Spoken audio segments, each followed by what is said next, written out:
Danny, many thanks for joining us. You are now officially a PDC Tour Card holder. How does that sound? Oh man, I can hear that all day, man. It sounds great, and it's awesome that I was able to pretty much complete another dream of mine. Just tell us what the last few days have been like, because you must have been on quite the emotional roller coaster. Yeah, it's been crazy during and even afterwards. So many people reaching out, wants to do so many interviews and so forth. So, but I love stuff like this, and I love that I'm able to be able to help the fans out with interviews and help you guys out and just continue to live my dream. Yeah, we really appreciate that. I mean, the support you've had on social media, not just in the UK, America, but across the world, you must be completely overwhelmed. Yeah, it's a lot, but it's awesome. If it wasn't for the fans or anyone that follows darts, I think it's important we keep in touch with them and kind of show them that we do care just as much as they show us that they care. So I don't mind at all. I'll never delete social media just because I think we all need each other. So as everyone probably knows, you sealed your tour card in pretty dramatic fashion. You came into the final day with no points to your name. What was your mindset going into that final day? I felt like I had to win. I felt like I had to win. I wasn't paying much attention to leg difference. So one match at a time, got going pretty good. Escaped the match start against McGirt. He played so well. And then, got to the finals. I actually thought I bottled it when I lost 6-2 and kind of turned around and everyone was smiling pretty much. So I knew I was in. So going into the final, you weren't aware of the permutations. You weren't aware that you only needed one leg. No, because I don't want to know that stuff. I just want to win. You know, I want to think that I have to win. My mentality. So as long as no one tells me, I'll never know. I actually turned the Twitter and Facebook off after the quarterfinals because I didn't want to see anything like that. So when Scott hit that winning double, did you think that was it? Did you think it was over? I mean, how did you find out? Yeah, I kind of put my hand over my head and I was upset, man. I thought I played so well all day, and to show up in the finals. I mean, he played really well, but show up in the finals and just win two and not really push him was really frustrating. So after I shook his hand and the scorekeeper's hand, kind of pat my darts up, and Dan Dawson and I we talk a lot, and he kind of looked at me and just smiled, and everyone else, my managers were smiling, so I knew at that time I was in, because they better not be smiling if I'm not in. What was that feeling like then? Pretty emotional, I would guess. I'm an emotional guy just because I care about the sport. Anything I care about that much, I get emotional. So, I don't mind showing it, and it's genuine, and I just kind of let it go, man. All my hard work. I've been playing darts for 26 years, and I can only dream of going to the World Championships. I can only dream of getting my PDC Tour Card and now qualify for the World Cup. It's big. It's really big. I'm not only living my dream, but there's a lot of players and fans out there that wish they can live the same dream, and they've told me they're kind of living it through me. So obviously Q School is played behind closed doors, and it always has been, but fans can follow it on Darts Connect. They can't watch the games, but just give us an insight into what it's like and how tough it is mentally.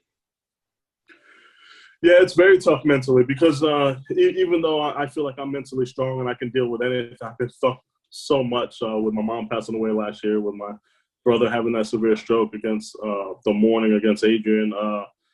Just so much I've been through. So mentally, I feel like I'm strong, but it's still a little tough. This is the first year that I've ever felt like fan pressure or something like that, to where I have so many fans, and it's just an honor, to where I feel them on my shoulders. But I don't mind it, because the reward is so much better knowing that I have all those fans watching, and me doing it for myself, my family, and everyone that is a fan. And I understand during the week you had some advice from Wayne Mardle. How influential was that? Very, yeah, it was pretty basic advice. Everyone keeps asking me what it was, but I can't tell everyone what he told me. Come on, that wouldn't be right. So it was pretty basic, and it all made sense. But every time I approached the line, I kind of just repeated what he said to me, and it worked. With 3 darts in hand, to be 85% on the doubles is unbelievable. I couldn't imagine doing that again. So yeah, hats off to him, and I appreciate him reaching out. So you're going to be on the tour for at least the next 2 years. What's the plan for you? Are you going to travel back and forward from Florida, or are you going to base yourself in the UK? Yeah, I made sure that I was. Yeah, I'm gonna go back and forth. I'm gonna go back and forth, and but it's only like 6 months, right? I'm gonna stay here for like 6 months. I might go back once, but me getting my tour card was my main focus, and I prepared myself to know that if I got it, I'm all in. So the family knows that back at home. We're all prepared for it. That's what FaceTime is for, and I'm ready to take this on. How have you found being away from your family so far? Obviously, we saw you get emotional during the World Championship, and we know that you're a family man, and it means a lot to you. How have you found it being away from them so far?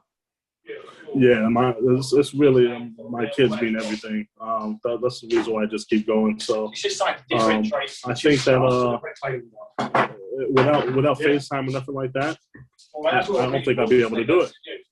So I'm glad that I'm able to use that technology, and we'll just continue on that way.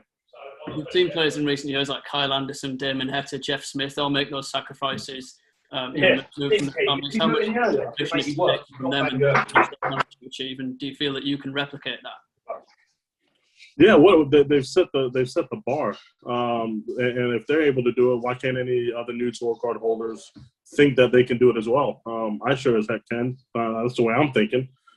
So if I'm able to do it, then great. If not, then I just have more to focus on and kind of reevaluate my game and improve it in any way I can. You mentioned that Q-School was the first time you'd felt a bit of pressure. Obviously, you're going to be the sole American on the circuit. Is that going to carry a little bit of extra pressure, and do you feel in a good place to be able to handle that?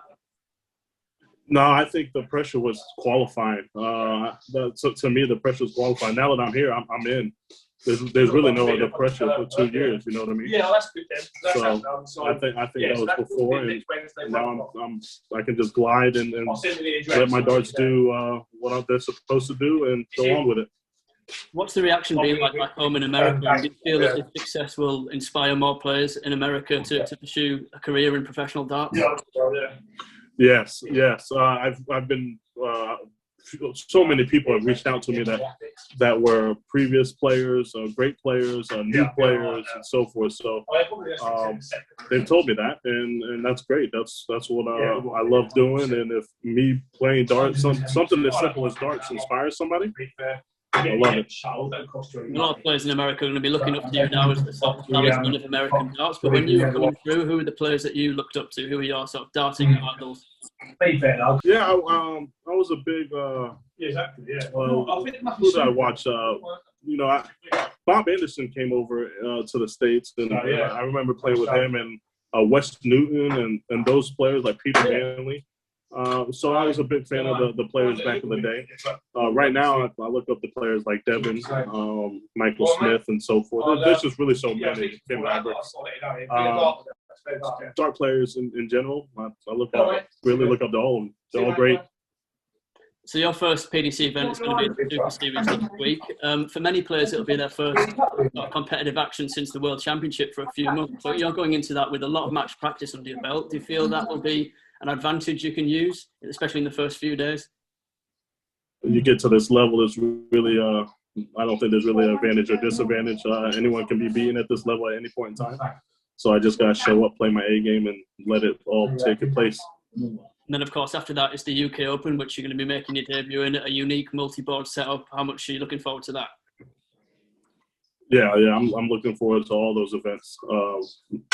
Really, the World Cup is the main one. I love to represent the U.S. So, but yeah, UK Open and any other majors, I just want to try to get there. And what's your living situation in the meantime? Are you staying with your manager at the moment? Obviously, you just signed a new management deal. Yeah, at the moment I am, but I have a flat that I'll be going to. I'll be there probably about 6 months, unless I do really well, and I'll be there at the end of the year maybe. And signing with TCL, how much of a boost is that for you in your career? Yeah, TCL is the first time I really met them was at Q School, and to be honest, the players are just so outgoing. They're so great. Tom himself is, it's Tom. But man, those players, I'm giving crap all the time. So man, I signed with you because of your players, but I just want to let you know that. And what do you like to do in between events to sort of keep yourself ticking over? What do you like to do in between playing? Playing cards. Like if there was no pandemic, I'd want to try to find a golf course, play cards, just go outside, even though I'm fluffy. I like being outside. I play basketball back at home. I just like interacting with people. And just looking ahead to the future, do you have any targets in mind, anything specific you would like to achieve in the next few years in the PDC? Yeah, I don't want to lose my tour card ever again. That's my mentality, so I'm going to go hard the first year, go hard the second year, and kind of see what happens. I've always said that as long as I play my game, everything will fall into place like it's supposed to. Are there any particular venues you would like to play at or opponents you would like to face? No, not really. I just probably every venue I go to, I'm probably going to stand there like a little kid and just kind of admire it. You know what I mean? My first time playing. So, players, they're all the same now. And we saw on Twitter you asking fans to vote for your walk-on song. Are you any closer to finding that yet? Well, okay, if we're going to talk about this, it was Pump It Up. Right. And then Glenn took it. And then I changed it to Eminem, Lose Yourself. But we're trying to, because I like to interact with everybody, kind of play into the words, the hyped up music and so forth. So we've narrowed it down. I'm actually going to make that post tonight about what 5 we've narrowed it down to. Well, Danny, it's been an absolute pleasure. Thank you very much for your time. And we look forward to following your progress over the next few years. Thanks for having me.